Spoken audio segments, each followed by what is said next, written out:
Time management എന്ന് പറയുന്ന വിശ്വപ്രസ്ഥാന പുസ്തകമുണ്ട്. അത് നമുക്ക് മാർക്കറ്റിൽ വാങ്ങിക്കാൻ കിട്ടും. ടൈം മാനേജ്മെൻറ്റ് അത് എഴുതിയ ആളുടെ പേര് എറിക്സൺ എന്നെങ്ങാണ്ടാണ്.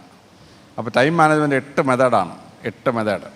ഒന്ന്, നമ്മൾ തന്നെ ചെയ്യേണ്ടാത്ത ജോലിയുണ്ട്. ആ ജോലി വേറൊരാളെ ഏൽപ്പിച്ചാൽ നമുക്ക് അത്രയും സമയം ലാഭം കിട്ടും. ഇപ്പോൾ കറി ഇഷ്ടപ്പെടുന്നില്ലാതെ നമ്മൾ കയറി അടുക്കള കറി വെക്കാൻ പോയി കഴിഞ്ഞാൽ നമ്മൾ അത്രയും സമയം വെറുതെ അങ്ങ് പോയി. നേരെ മറിച്ച് നമ്മൾ വീട്ടിൽ കിട്ടുന്നൊരു കറി വളരെ നല്ല കറിയാണെന്നൊരു അഭിപ്രായം പാസ്സാക്കിയാൽ അമ്മയും ജോലിക്കാരിയും ആ കറി സുഖമായിട്ട് വെച്ച് തരും. അപ്പോൾ കറി വെക്കാൻ വന്ന പൈസ സ്ഥലം തമ്മിൽ ലാഭമായില്ലേ. ചിലർക്ക് മുറി വൃത്തിയാക്കുന്ന വലിയൊരു ഫാഡാണ്, അതിന് വെറുതെ സമയം കളയുക. നേരെ മറിച്ച് ആ ജോലി വേറൊരാളെ ഏൽപ്പിക്കാൻ പറ്റും. ഡെലിഗേഷൻ നമുക്ക് സമയം ലാഭിക്കാൻ പറ്റും. 2, ഞാൻ നേരത്തെ പറഞ്ഞില്ലേ, പുസ്തകം മുഴുവൻ വായിച്ച് മണിക്കൂറുകൾ കളയണ്ട. ബ്ലിങ്കിസ്റ്റിക് കയറി അതിൻ്റെ സമ്മറി ഇങ്ങോട്ട് എടുക്കുക. പടപടപടാന്ന് 10 മണിക്കൂർ കൊണ്ട് ചെയ്യേണ്ട പരിപാടി അരമണിക്കൂർ കൊണ്ട് പാരം കഴിഞ്ഞു. അത്രയും പൈസ ലാഭിച്ചില്ലേ, അത്രയും സമയം ലാഭിച്ചില്ലേ. ഇനി ഒരു പരീക്ഷ എഴുതാൻ പോകണം. പരീക്ഷയുടെ സിലബസും അതിൻ്റെ മോഡൽ ക്വസ്റ്റ്യൻ ആൻസറും അതിൻ്റെ വായിക്കേണ്ട പുസ്തകങ്ങൾ എടുത്തിട്ട് ആ വായിക്കേണ്ട പുസ്തകത്തിന് ബ്ലിങ്കിസ്റ്റിക് സമ്മറി എടുക്കുക. അപ്പോൾ ഞങ്ങളൊക്കെ 6 മാസം ചിലവഴിച്ചത് മോക്ക് 2 ആഴ്ച കൊണ്ട് പരിപാടി കഴിയും.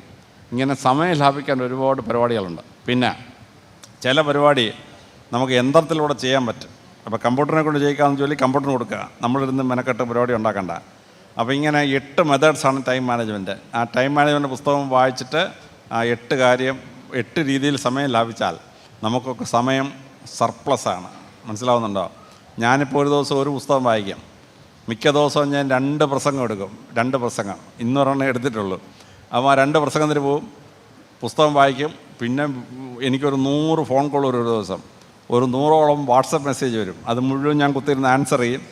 അപ്പോൾ എന്തുമാത്രം സമയം എന്തറിയാം നമുക്ക് ഈ സമയം സർപ്ലസാണ് ഭൂമിയിൽ ആക്ച്വലി. അപ്പോൾ സമയം ഉപയോഗിക്കുന്നത് ശരിക്കും ഉപയോഗിക്കാത്തതുകൊണ്ടാണ് സമയം കിട്ടാറുന്നത്. അപ്പോൾ ഈ പുസ്തകം വായിച്ചിട്ട് എന്തെങ്കിലും സംശയം മോൾ എന്നോട് വിളിച്ച് പറയാം, ഞാൻ ആ പുസ്തകത്തിൻ്റെ കവർ പേജൊക്കെ അയച്ചുതരാം. ഓക്കെ.